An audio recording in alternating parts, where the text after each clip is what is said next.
Class 9th exams पास आ गए हैं। याद करो, जब तुम 8 से इस क्लास में आए थे तो तुमने कितने बड़े बड़े सपने देखे थे, कितने बड़े बड़े ड्रीम्स देखे थे कि इस क्लास के अंदर तुम 90% लाओगे, 95% लाओगे, अपने पेरेंट्स का नाम रोशन करोगे, उन्हें प्राउड फील करवाओगे। और किस कंडीशन में हो तुम? डर लग रहा है? लग रहा है ना कि पूरा साल खराब हो गया है, आखिर कैसे तुम इतने अच्छे मार्क्स अचीव कर पाओगे? क्या अब भी तुम्हारे एग्जाम के अंदर जितने भी दिन बचे हैं, 1 दिन, 2 दिन, 10 दिन, 15 दिन, क्या अब भी अच्छे मार्क्स लाना पॉसिबल है या फिर नहीं? तो पता है मेरा आंसर क्या है? बिल्कुल है, बिल्कुल है। मैंने कई सालों से इतने सारे स्टूडेंट्स को देखा है ना जिन्होंने अचीव करा है, और आज मैं एक ऐसा कमबैक प्लान दूंगा जिसकी मदद से ये जो क्लास 9th है ना, इसको तुम फोड़ने वाले हो। हाय एवरीवन, मैं हूं आप सभी का अपना प्रशांत भैया। मैंने ना कुछ प्रॉब्लम्स यहां पर लिखी हुई हैं। ये सारी प्रॉब्लम्स ना आज के समय पर तुम भी फेस कर रहे होगे। प्रॉब्लम्स क्या है पहले वो देखते हैं। जैसे कि सिलेबस खत्म, अभी तक सिलेबस खत्म ही नहीं हो पाया है, रिवीजन का टाइम तो मिल ही नहीं पा रहा है। भैया हमारे तो ना कुछ ऐसे दोस्त हैं जिनका सिलेबस खत्म हो गया, उनका दूसरी तीसरी चौथी बार रिवीजन चल रहा है, और हमारे यहाँ सिलेबस खत्म नहीं हुआ है। पेपर ना एकदम सामने आ गया है, सामने। अब आखिर हम करें तो करें क्या? दूसरी प्रॉब्लम, सब्जेक्ट वाइज स्ट्रैटेजी। अरे साइंस कैसे पढ़नी है, एसएसटी कैसे पढ़नी है, इंग्लिश हिंदी, अरे कोई सब्जेक्ट वाइज स्ट्रैटेजी है भी या नहीं है? बिल्कुल है, बताऊंगा आज। अगली प्रॉब्लम, डर लग रहा है और टाइम मैनेज नहीं हो पा रहा है। एक तो अंदर से घबराहट हो रही है, ऊपर से समय है कि खत्म होता जा रहा है, एग्जाम इतने करीब आ गए हैं, पता ही नहीं चला। अभी तो 8 से 9th में आए थे, बड़े बड़े सपने देखे थे, और अब एग्जाम आ गए हैं। यार मैं ना तुझे एक सिंपल सी स्टोरी बताता हूं। एक स्टूडेंट था जो कि तुम्हारी तरह 2 साल पहले 9th क्लास के अंदर था, और तुम्हारी तरह, क्योंकि 9th क्लास थोड़ी टफ होती है तो उसकी प्रिपरेशन उतनी अच्छी तरीके से नहीं हो पाई, जिसकी वजह से हुआ क्या ना, उसके हाफ ईयरली में अच्छे मार्क्स नहीं आए, पीरियोडिक टेस्ट के अंदर अच्छे मार्क्स नहीं आए। लेकिन लास्ट के टाइम में, आखिरी के कुछ दिन बचे थे, वही स्टूडेंट जिसके हाफ ईयरली में 60% आते थे ना, फाइनल एग्जाम में उसी स्टूडेंट के 85% आए। उसने ऐसे क्या कर लिया? क्या कोई जादू, क्या कोई चमत्कार कर लिया क्या उसने? नहीं। उसने ना सिंपल से 5 स्टेप फॉलो करे थे, और वही पांचों स्टेप मैं तुम्हें बताऊंगा। बट देखो, ये पांचों स्टेप ना आसान नहीं होंगे, थोड़े मुश्किल होंगे। अगर तुम तैयार हो ना इसको फॉलो करने के लिए, तो आज तुम्हें कमेंट करना है क्या? मेरा कमबैक होगा, मेरा कमबैक होगा। खुद पे विश्वास करना पड़ेगा, खुद पे भरोसा करना पड़ेगा। ये 5 पॉइंट जो मैं बताऊंगा ना, इनको शिद्दत से, मेहनत से फॉलो करना पड़ेगा, तभी हो पाएगा, वरना नहीं हो पाएगा। एक एक करके पहले पहले पॉइंट की बात करते हैं। सबसे पहला step number 1, quality greater than quantity. उस स्टूडेंट ने मुझे बताया कि ना, लोग क्या करते हैं ना, वो ये सोचते हैं कि आज ना 4 घंटे पढ़ेंगे, आज 5 घंटे पढ़ेंगे, आज तो 6 घंटे पढ़ लेंगे। ये ना एकदम झूठ बात है। ये तो तुम्हें करना ही नहीं है। टाइम टेबल वगैरह मत बनाओ। तुम क्या करो, तुम ना क्वालिटी पे फोकस करो। यानी अगर तुम 2 घंटे भी दिन में पढ़ रहे हो ना, उस 2 घंटे में तुम ये देखो, क्या तुम उस 2 घंटे के अंदर डिस्ट्रैक्टेड तो नहीं हो रहे? क्या तुम्हारा पूरा फोकस पढ़ाई पे है भी या नहीं है? ये खुद से पूछना पड़ेगा तुम्हें। अगर हाँ, तुम डिस्ट्रैक्टेड नहीं हो रहे, अरे तो छोड़ो 6 घंटे की पढ़ाई, 2-3 घंटे भी पढ़ लोगे ना तो भी काम चल जाएगा।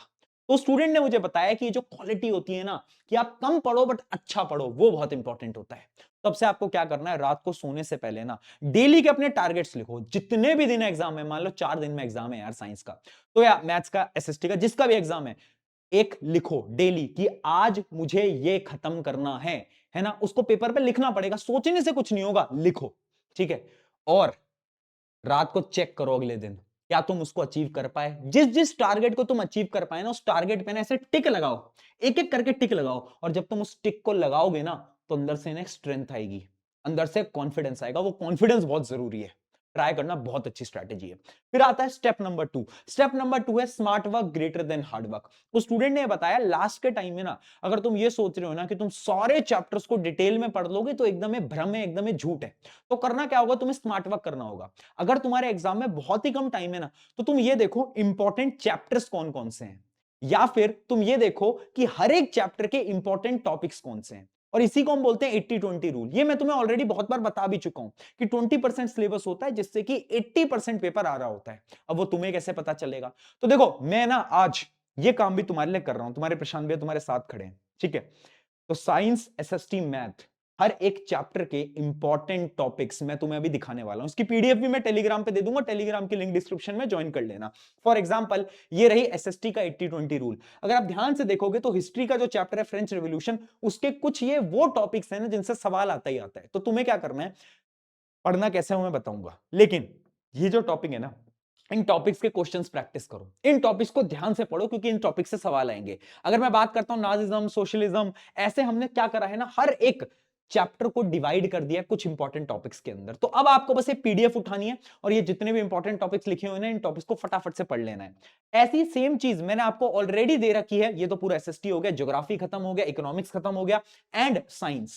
साइंस की भी अगर मैं बात करूं, तुम किसी भी सीनियर से पूछ लेना, किसी भी सीनियर से, जो भी तुम्हारे स्कूल के सीनियर हो उनसे पूछना, क्या एटम एंड मॉलिक्यूल पे फाइनल एग्जाम में एक क्वेश्चन फॉर्मूला मेकिंग पे आया था या नहीं आया था, वो तुम्हें रियलिटी बता देंगे। क्या मॉलिक्यूलर मास पे क्वेश्चन आया था, क्या लॉ ऑफ केमिकल रिएक्शंस पे क्वेश्चन आया था या नहीं आया था, वो खुद तुम्हें बता देंगे। ठीक है, तो इस सारे के सारे वो इंपॉर्टेंट टॉपिक्स हैं ना जो कि पूछे जाते हैं।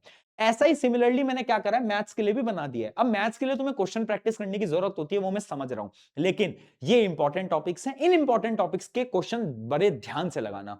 फॉर एग्जांपल मैं बात करूं नंबर सिस्टम की, तो ये रहे कुछ कोऑर्डिनेट ज्योमेट्री, जो कि एक बहुत इंपॉर्टेंट पार्ट होता है, उसके अंदर भी इंपॉर्टेंट टॉपिक्स मैंने सारे के सारे लिख दिए हैं।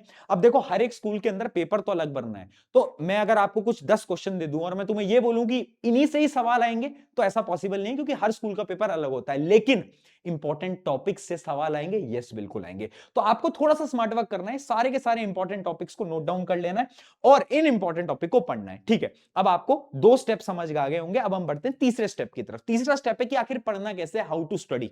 देखो, कम टाइम है, करना क्या है, फटाफट से ना, ये जो वन शॉट है ना, साइंस की वन शॉट मैंने इस चैनल पे बना रखी है, बेस्ट है। एक बार पढ़ोगे ना, 1.5 से 2 घंटे के अंदर ना तुम्हें सारे चैप्टर, एक एक चैप्टर में आपको बस 1.5-2 घंटा लगाना है, आपके खत्म हो जाएंगे। ठीक है, जो जो चैप्टर आपके वीक है उन चैप्टर को पढ़ लो, सबको पढ़ने की जरूरत नहीं है, जो भी आपके वीक है उनको वन शॉट से पढ़ लो। तो सबसे पहले वन शॉट करोगे, क्वेश्चन प्रैक्टिस करोगे। क्वेश्चन प्रैक्टिस कहां से करोगे, मैं वन शॉट में बहुत क्वेश्चन प्रैक्टिस कराता हूं, लेकिन फिर भी एक्स्ट्रा क्वेश्चन के लिए तुम एनसीईआरटी करो, और जो तुम्हारे स्कूल के पास्ट ईयर पेपर है वो तुम्हें करने होंगे। एंड देन बात आती है रिवीजन की। तो रिवीजन हम कैसे करने वाले हैं, तुम्हारे प्रशांत भैया वहां पर भी तुम्हारे साथ है। तुम्हारी डिमांड आई थी मैराथन की, तो मैराथन हमने लगा दी है। ठीक है, नेक्स्ट टॉपर्स का जो अपना चैनल है उसके ऊपर मैराथन सेशन ऑलरेडी चल रहे हैं। अगर आप देखोगे तो एसएसटी की मैराथन की भी डेट्स हैं, मैथ्स की मैराथन भी होने वाली है, जो कि शोभित भैया लेंगे, एसएसटी में दिगराज सर, एंड साइंस में मैं। तो ये 3 दिन 9, 10, 11, इन तीनों दिन के अंदर केमिस्ट्री, बायोलॉजी, फिजिक्स आपकी खत्म कर देंगे, और इन मैराथन्स के अंदर इंपॉर्टेंट क्वेश्चंस भी हो जाएंगे, एंड पूरी की पूरी थ्योरी आपका रिवीजन हो जाएगा बेस्ट तरीके से। ठीक है, कुछ बच्चे ऐसे हैं जिनका इससे पहले ही पेपर हो जाएगा, तो तुम्हें क्या करना है, रैपिड रिवीजन मैंने बना रखे हैं, उनसे आप रिवीजन कर लो, रैपिड रिवीजन से आप रिवीजन कर लोगे। ठीक है जी, बहुत बढ़िया। अब बढ़ते हैं अगले स्टेप की तरफ, जो कि है टाइम मैनेजमेंट। अब सवाल ये आता है कि इतने कम टाइम में आखिर हम सारी चीजों को मैनेज कैसे करें। यार देख यार, अब ना वो पल आ गया है जब तुम्हें टाइम खेलने कूदने के लिए, मोबाइल फोन गेम्स के लिए थोड़ा सा साइड रखना पड़ेगा। सिर्फ कुछ दिनों की बात है, तुम्हें भी पता है, मुझे पता है, ये कुछ दिन ना लग जाओ। पूरे साल भर मैंने आकर तुम्हें ये नहीं बोला कि मेहनत करनी पड़ेगी, बहुत मेहनत लगानी पड़ेगी, लेकिन ये कुछ दिन है, इस कुछ दिन कर लो मेहनत।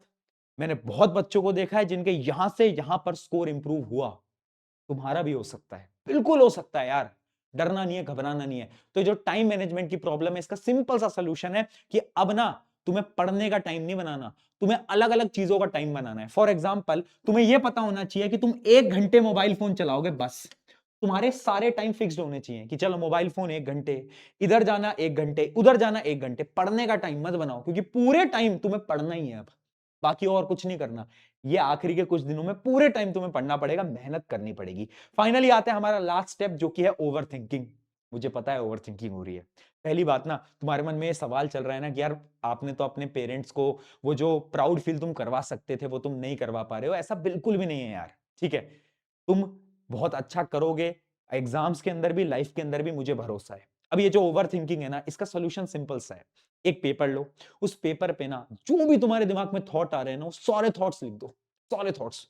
यार अगर मार्क्स अच्छे नहीं आए तो मम्मी पापा क्या बोलेंगे, टीचर क्या बोलेंगे, मैं तो छोटी क्लासेस में टॉपर हुआ करता था, टॉपर हुआ करती थी, अब मैं क्या, स्कूल में मेरी इज्जत खराब हो जाएगी। जितने भी थॉट्स आ रहे हैं लिख दो।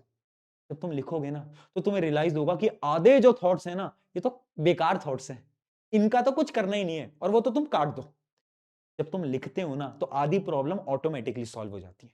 तो लिखो, एक पेपर पे आज बैठ के लिखना इस वीडियो के बाद प्लीज। ओवर थिंकिंग की प्रॉब्लम आपके यहां पर खत्म हो जाएगी, ठीक है। अब मैं आपको कुछ फाइनल स्ट्रैटेजी बताने जा रहा हूं। हर एक जो आपके सब्जेक्ट वाइज स्ट्रैटेजी होती है, जैसे कि मैथ के लिए आपको क्या करना है, revise all formula and practice numerical. Numerical की प्रैक्टिस करो प्लीज, एनसीईआरटी करो, एनसीईआरटी एक्सरसाइज करो, आरडी शर्मा करो, जो करना है करो, बट आपको क्वेश्चन प्रैक्टिस करना पड़ेगा। साइंस के लिए डायग्राम विद लेबलिंग याद रखना, वेरी इंपॉर्टेंट, डायग्राम की प्रैक्टिस आपको करनी पड़ेगी। उसके साथ साथ आंसर राइटिंग की भी प्रैक्टिस करो, वेरी इंपॉर्टेंट। अगला इंग्लिश हिंदी। इंग्लिश हिंदी में ना आपको ये जो ग्रामेटिकल मिस्टेक्स होती है ना, इनको थोड़ा अवॉइड करना है एग्जाम में जब भी जाओ, क्योंकि इसके नंबर कट सकते हैं। तो ग्रामेटिकल मिस्टेक बिल्कुल नहीं करनी है, स्पेलिंग एरर बिल्कुल नहीं करनी है। तो थोड़ी बहुत प्रैक्टिस करोगे लिखने की, तभी ये चीजें हो पाएंगी।